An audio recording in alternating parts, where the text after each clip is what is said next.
Pendidikan merupakan suatu proses pembelajaran yang disengaja dan terencana, dengan tujuan untuk mengembangkan potensi peserta didik agar mampu menjalankan peran dan fungsinya di masa depan.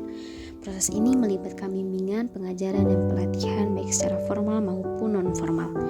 Pendidikan formal merupakan pendidikan yang terstruktur dan berjenjang mulai dari pendidikan dasar hingga perguruan tinggi yang dilaksanakan di lembaga resmi seperti sekolah, madrasah, atau perguruan tinggi. Sedangkan pendidikan non-formal merupakan suatu proses aktivitas pembelajaran yang dilakukan di luar sistem persekolahan. Keunggulan dari pendidikan non-formal yakni memiliki waktu yang lebih fleksibel, bahan ajar yang bisa dikembangkan sesuai kebutuhan pelajar, serta usia belajar yang tidak dibatasi. Sehingga pendidikan non-formal biasanya dilakukan di suatu tempat seperti di masjid, di pondok pesantren, kelompok bermain, dan lembaga lainnya. Membahas mengenai contoh pendidikan non-formal yang salah satunya dapat dilaksanakan di masjid erat kaitannya dengan sebutan madrasah diniyah.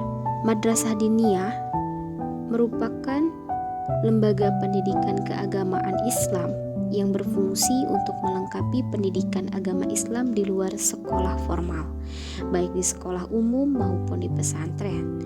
Madrasah diniyah berfokus pada pengajaran ilmu agama Islam seperti Al-Quran, hadis, fikih, akidah, akhlak, dan ilmu lainnya. Sehingga madrasah diniyah sangat penting dalam kehidupan karena dianggap sebagai lembaga pendidikan keagamaan yang membantu membentuk karakter, identitas, dan wawasan keagamaan untuk generasi muda.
Hai kawan-kawan, dengarkan saya mau bicara. Bicara apa? Rahasia ya? Teman-teman melihat tidak bagaimana tadi Abi sholat? Ya, saya melihat. Ya, saya juga melihat. Saya juga lihat kok. Memang kenapa?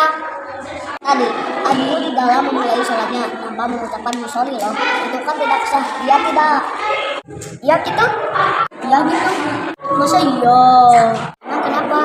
Di dalam sholat itu harus mengucapkan musolli. Setiap saya mengucapkan niat di dalam hati. Menurut kalian gimana? Kalau menurut kami, coba dengarkan bab tentang definisi niat. Niat itu menyengaja melakukan bersamaan dengan awal pekerjaan. Tempatnya niat itu ada di hati. Melafalkan niat itu sunnah Nabi. Begitu teman-teman. Niat itu tempatnya di hati. Sedangkan melafalkan niat hukumnya sunnah Nabi. Jadi kalau Abiyu meniatkan sholat di dalam hati, itu sudah benar. Karena definisi niat itu menyengaja melakukan bersamaan dengan awal pekerjaan. Kan Satya, insya Allah aku benar. Iya, itu hukumnya wajib. Kan melafalkan niat, sunnah. Rasulullah Sallallahu Alaihi Wasallam. Oh gitu ya? Iya, di dalam agama itu ibadah berbeda-beda, tetapi kita harus saling menghargai perbedaan itu. Seperti halnya niat yang diriwayatkan oleh Bukhari Muslim yang artinya sesungguhnya amal itu tergantung pada niatnya, sedangkan setiap orang akan mendapatkan sesuai dengan yang diniatkannya. Hadis ini merupakan bagian dari dasar-dasar agama. Di samping itu, hadis ini merupakan pengingat bagi kita seorang muslim agar setiap beribadah dipersyaratkan dengan niat, agar ibadah tak hanya sekedar formalitas, namun beribadah dengan baik dengan penuh kesadaran berdasarkan niat menghasilkan ibadah biasa tapi bernilai luar biasa.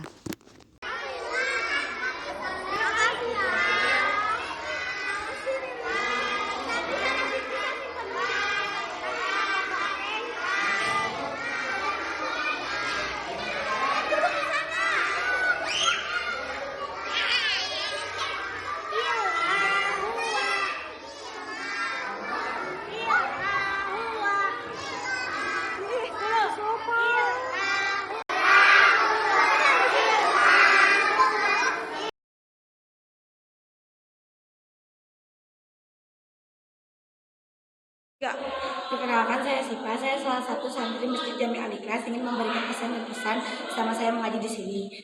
Kesan dari saya selama mengaji di sini, saya jadi mempunyai lebih banyak teman yang awalnya saya tidak tahu, yang awalnya saya kurang tahu tentang ajaran Islam. Tapi semenjak saya mengaji di sini, saya jadi lebih tahu dan mengerti tentang ajaran Islam.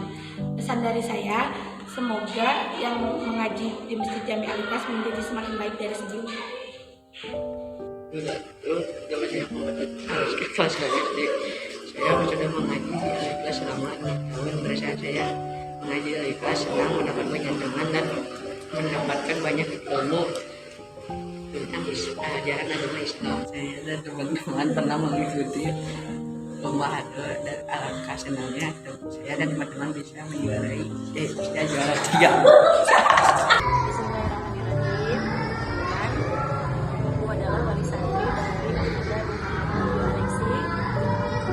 Sangat berterima kasih kepada saya pengurus kepala Ustadz Ikhlas. Alhamdulillah prosesnya sangat banyak dengan dukungan, doa dan juga kesabaran Ustadz-Ustadzah. Kami sangat semangat mengaji, bukan hanya bisa membaca Iqra, membaca Al-Quran yang memang belum keadaan ya, tapi alhamdulillah sudah mulai mengenal menghafal Al-Quran juga dengan lebih baik. Dan yang tak kalah pentingnya adalah membersamai karakter baiknya, yang insya Allah semua ilmu yang didapat oleh Ananda kali akan sangat bermanfaat untuk hari ini dan untuk kemudian harinya. Semoga kedepannya DD Al-Ikhlas bisa lebih baik lagi dalam pembelajarannya dan juga bisa lebih banyak lagi santri-santriannya, sehingga mencetak atau melahirkan generasi Qurani yang berakhlak Al-Quran, menyongsong masa depan yang penuh dengan era global